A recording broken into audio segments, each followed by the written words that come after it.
think I have the equivalent of 2 small matchas and a cake pop left in my bank account. That's pretty good. That's like $40.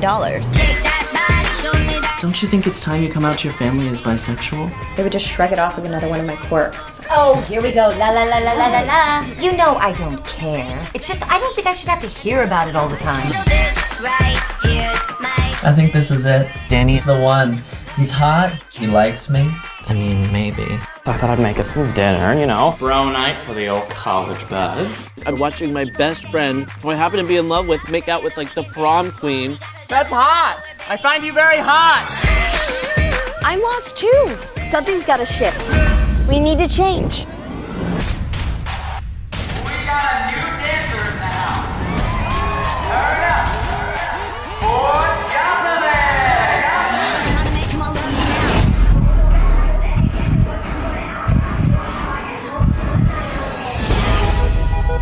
I really did like your moves. I really like your eyes. Which ones?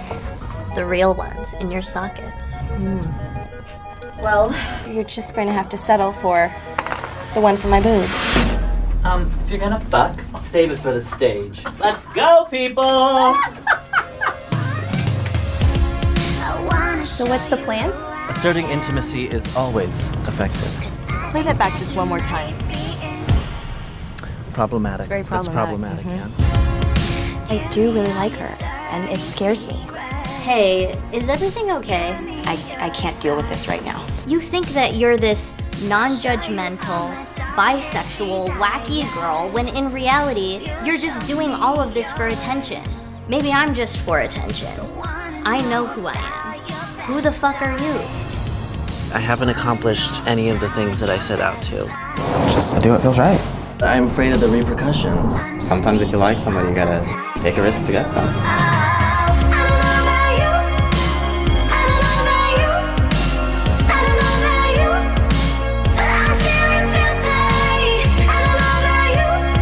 You are not a character in an 80s movie. You are real.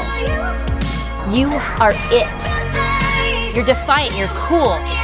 You are groundbreaking. Stop. No, you are my best friend. And I fucking love you.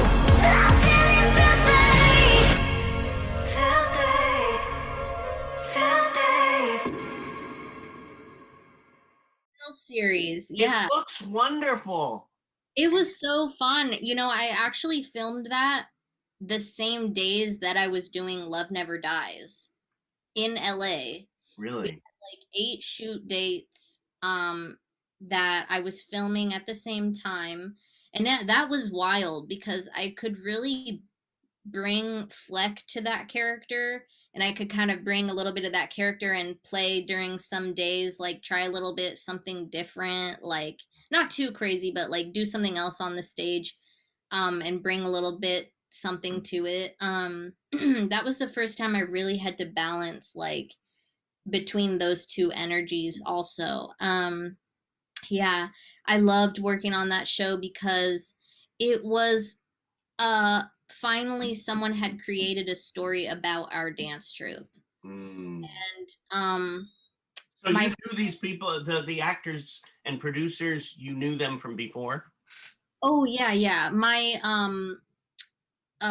friend who wrote that with our other friends, she had been someone in the crowd at Booty LA that I just like, I saw her and I was like, join us, join our group. And so I kind of became like, you know, like inducted her into our dance family. And that was the same way like I had joined, was someone found me in the crowd and was like, we want you to join now. And so I was like a huge member of the group that kind of would bring tons of props and always bring goodies, and like was always getting new people to come, and I would have, you know, groups of like 10, 15 people come every week, like. And so through that we just all ended up getting super close. And when she ended up writing the story, her name is Paige Hoffman Nielsen. When when Paige ended up writing the story, she flipped the situations a little bit so it looked like I was someone who was just joining and that she was a bit of the head honcho of the group. And um we hired, like, they had hired all of our friends from the group to be like people in the background and people doing the choreograph scenes. And a friend of ours was able to get us to film it at her school's like theater like setting, and it was so fun. And it was really nice because at that point in my tour for Love Never Dies, I was like a year in or something, and I was like, oh, it's finally something like creative, new.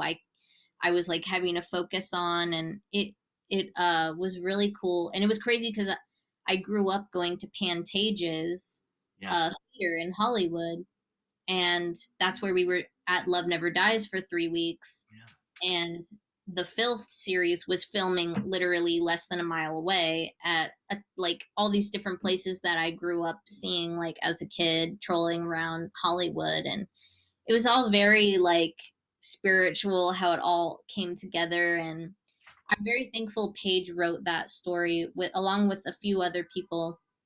And yeah, it won a couple awards. We got to go to a film festival and see it.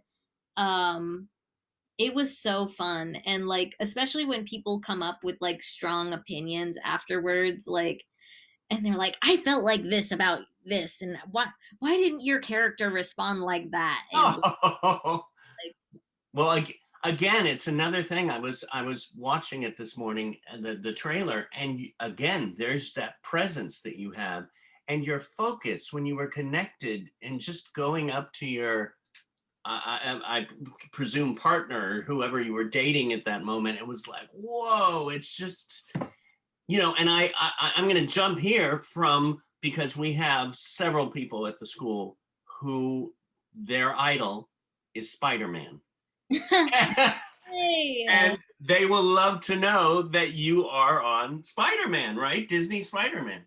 yes, it's on Disney XD. It aired in 2019. Mhm. On IMDb it says I'm in 7 episodes. Yeah. I thought it was like 5, but I feel like I'm missing out on 1 or 2 of the episodes. I was like, what? I wanted to see all of it.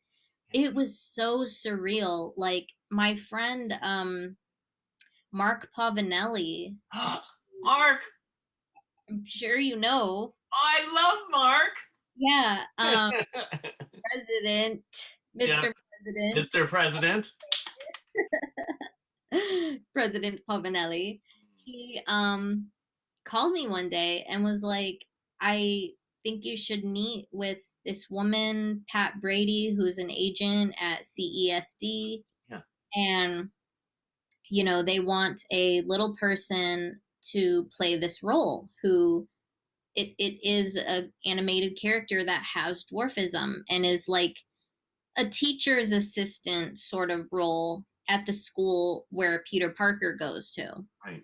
And so I showed up at the agency, and Pat and I just like hit it off right away, and we're talking a lot. And then as I was sitting there, she was just like, why don't you just come in and do the audition right now? And I was like, I haven't read any of it or anything. She's like, you're fine. I was like, all right. I had maybe done 1 voice audition ever before that. Yeah. And that was through, KMR with Gail Williamson, where usually I just do theatrical and commercial auditions. Yeah. And so I was like, oh, okay, cool. Like, what an opportunity. And I just, got into the booth, and then like the day I got the call actually about Love Never Dies, Disney called and they were like, we want you to voice this role.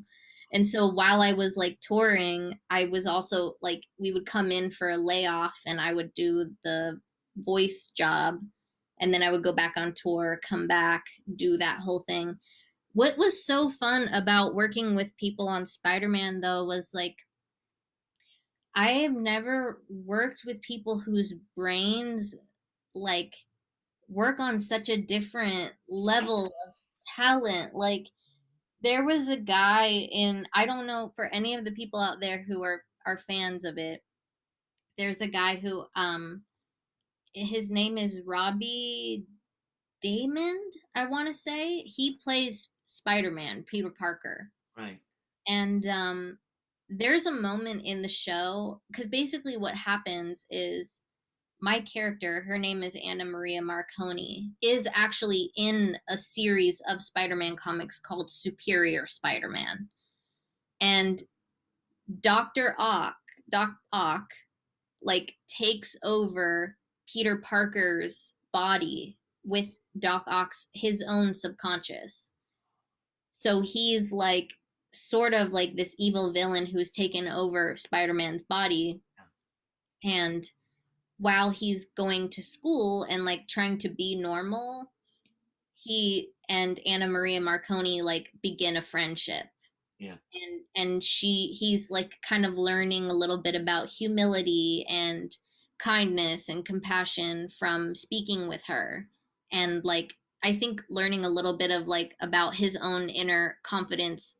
He wishes he could just meet her as Doc Ock, I think. Right. Right. So through that they like are, you know, fighting crime together and stuff, because he like wants to prove to her that he's a good guy, he's a nice guy. And it was so fun. But Robbie, who plays Peter Parker, was doing a version of the other person in the room, because we would all do it like a table read. Right. Is how we would film it. I didn't even know that was a thing. So the energy is very like ga, ga, ga, ga, ga, like across the room. And there's a certain point in the show where Robbie is voicing his own subconscious as Peter Parker, having an argument with Doc Ock inside of Peter Parker's body. No, bear with me. And he sounded like the most like insane psychotic talent like I've ever heard working with someone in my life. And it just so happened, because I do love video games, I was playing Final Fantasy at the time, and I'm like, this voice is so it was freaking Robbie's voice, like that I was playing the game at the same time that I'm like going to work with. I was like, this is so weird. There's the M word again. I know. He's so talented, and that really pushed me to be like, when you're doing voiceover, you have to let go so like in such a different way, where you just go like full ugly with it and just see like where it goes, you know? It was so fun because you're like in the battle scenes, and you know, you're like the director's like, you've just been slapped across the face and you're thrown against the wall. Go. And so you're like, like,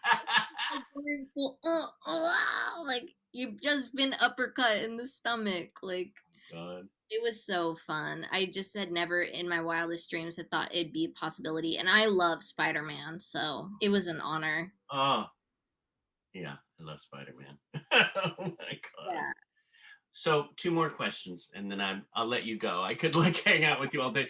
Gosh. We have to get like when the pandemic's over, we have to get a group together and like have champagne or something. I know. I'm like, I'm ready. Oh. Well, what are you most proud of in your life? In my life, career-wise or just life-wise? Life-wise. Most proud of in my life. You know, I think it's the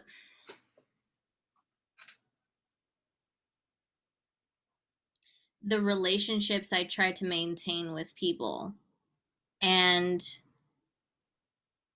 the I think I grew up putting so much emphasis on worrying about like dwarfism and am I going to be independent enough, and those kinds of things. And I was really lucky because my parents who met actually here in Los Angeles, acting, like they instilled a lot of confidence in me. And um not like, not ego confidence, but like, just don't, try hard for the things you want and the things you love. Don't try hard for those people who are going to try and put you down or take power from you, or those kinds of things. We're a very prideful family. And I think because of that, by the time I left middle school, I kind of just realized, like, you got to work hard for the people that you love too. Oh, literally, as I said that, my best friend called. Aw, I love that. Love her. My circus bae. Oh. She, yeah, exactly that reason. It's like, during this pandemic, it's taught me so much that the relationships that I've been able to maintain, and even through all of this distance, like not being able to see them. And I'm someone who's like very introverted when I come home, and I go out into the world to get as much energy as I can. Not like energy vampire, but like inspirational energy. Like, okay, this person, yes, goals, achieving, we're pushing each other, we're dancing together, we're eating meals together, we're seeing the world, we're going on vacations together, like that kind of energy. People who are down for the cause, down for the ride, down to support. And I've been really lucky because a lot of my closest friends I've had for 10, 15 years, and a lot of them were born and raised also in LA. Some of them all over the country, and I just understand them because I too have family who are from the Midwest, and I lived a short amount of time in Oklahoma, like for 6th grade. And so I just, on all the roads, like I've traveled, even on tour, like the friendships that I was able to maintain and keep in touch with, months, years can go by, and we can pick up the phone and talk as if no time has passed. And I think I'm really like, if that has anything to do with your question, you said how something I'm proud of in my life, most proud of. Yeah, I think it's just that That's I've, great. I've been able to maintain a really good support system, and um, that is always giving back to me, you know? Yeah. And I think that has nothing to do with dwarfism. I truly feel those people like love and support me for me and my craziness, and vice versa, like me and them. Well, it seems too, like you mentioned your mother and father. It seems like you have an amazing family and they're amazing. So Yeah, they're super sweet and crazy. uh, we just have so much fun when we're together. It's always a show. It is always a traveling show. And I'm very, very close to my mom, and she's always supported me and my jobs. And if I'm having like a nervous breakdown about something that, it would seem trivial, like she's always going to reassure me that it everything happens for a reason. And she'll bust the tarot cards out if Ah, really lost, and give me like a reading to like reground me, or like, we're always having fun and trying to create ritual. And because everything about our lives is super unconventional. yeah. So yeah. What do you want the most at this moment in your life?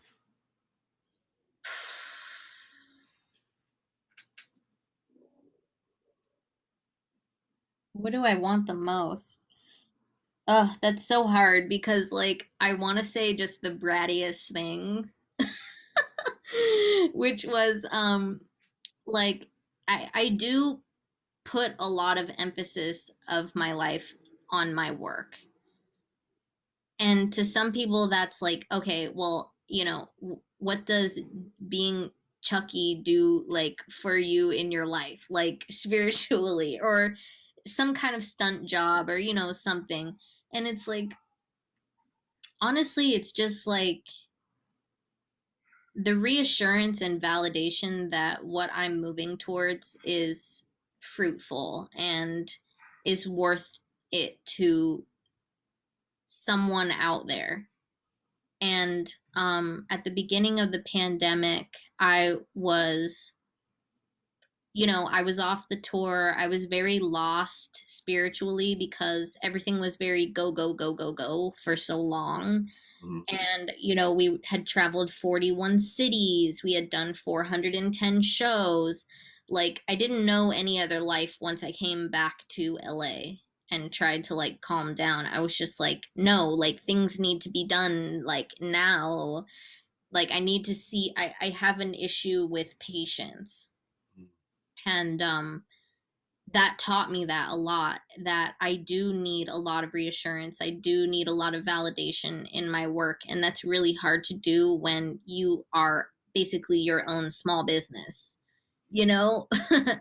So, I, I just, yeah, at the beginning of the pandemic, I was working on a 5 episode contract with the show Glow on Netflix, Mm.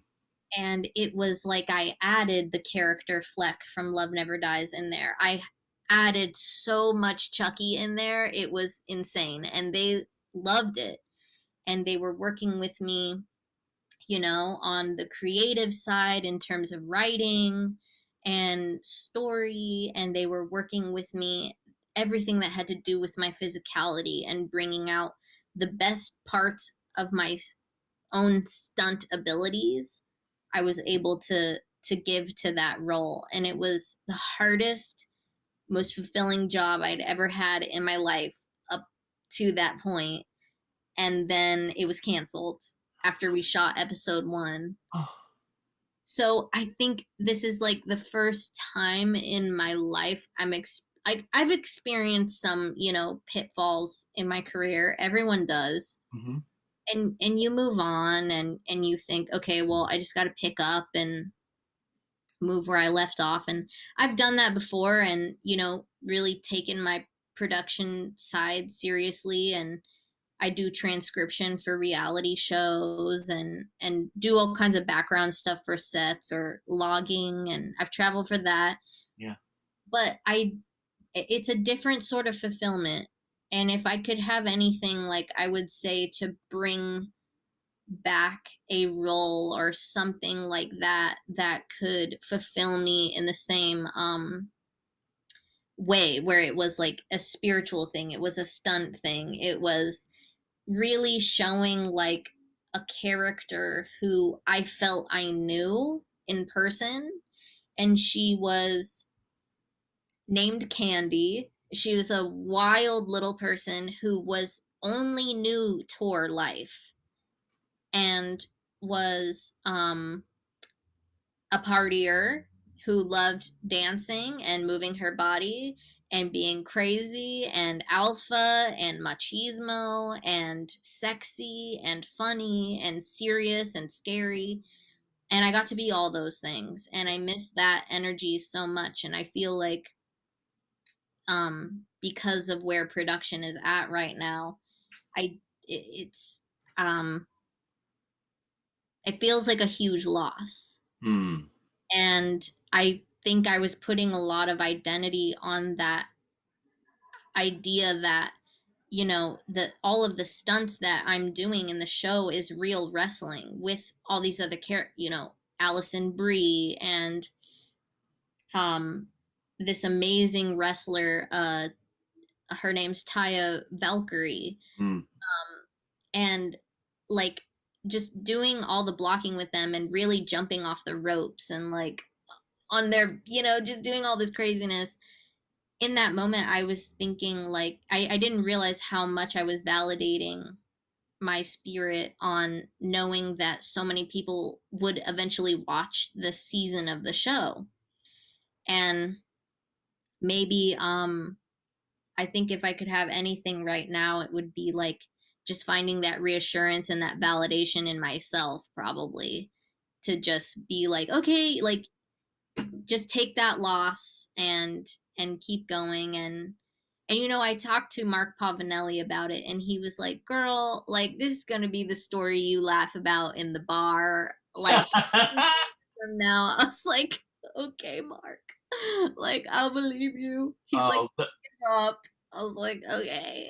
but the way you've been going and the way it flows, you're just at a pit stop here, I because think so. once this pandemic's over, like Mark said, because you're going to go right back into it. You're going to fly, and I hope. you're going to use all those, the Chucky, the Fleck, like you said, everything's going to come together in even a more magnificent role. I'm trying to stay positive about it and look at it that way. I've made some amazing connections during the pandemic. I've really gotten updated on all of my technology and figuring it all out, and invested in a lot of time to learn streaming, which I think a lot of our pop culture that I follow anyway is moving in that direction. Yeah. And I get a lot of my news and resources from streaming services. And so I've gotten really involved with Twitch, and I signed with a new voice agency, and my agency with Gail Williamson has never slowed down. I probably had more auditions than any year, like in the past couple of years. I had so many in 2020. It was wild. And to see where the energy of the world is going in terms of media and like inclusion, Yeah. And diversity, it makes me really hopeful and excited to see all these different projects coming out. And I signed on to do a movie about a little person who is basically inspired off of the Munchkins in Wizard of Oz, who were underpaid, Yeah. and exploited for their bodies, and how some of them felt that way and they left the industry in terms of on camera altogether. Others, they traveled until the day they died riding that, autograph train, and Wizard of Oz, like, just living the life. And what I loved about that character on Glow was that she was very much like caught between those two worlds. Like, she wanted to be seen seriously, but then like a little bit of what her work is not serious at all. So I feel like with this new role, it's actually good that I've been in quarantine all this time and have a lot of time to like reflect and seem a little bit more emo. And so I'm hoping that as I'm like studying for this role, it's gonna help. And the movie is called Seeing Deanne Arbus, and it's about the photographer Deanne Arbus, who was popular in the 1950s and 60s for her images of freak show eras at the time, and people who are living like on the fringes of society, getting visceral reactions out of them. And I've always been a fan of her work since I was in college and learned about her. And so I was like, I can't turn this down. Like, this sounds so much fun. And yeah, the character is supposed to be a projectionist. So we'll see. It's definitely something I've never done, very more serious role. And I'm excited to see what happens.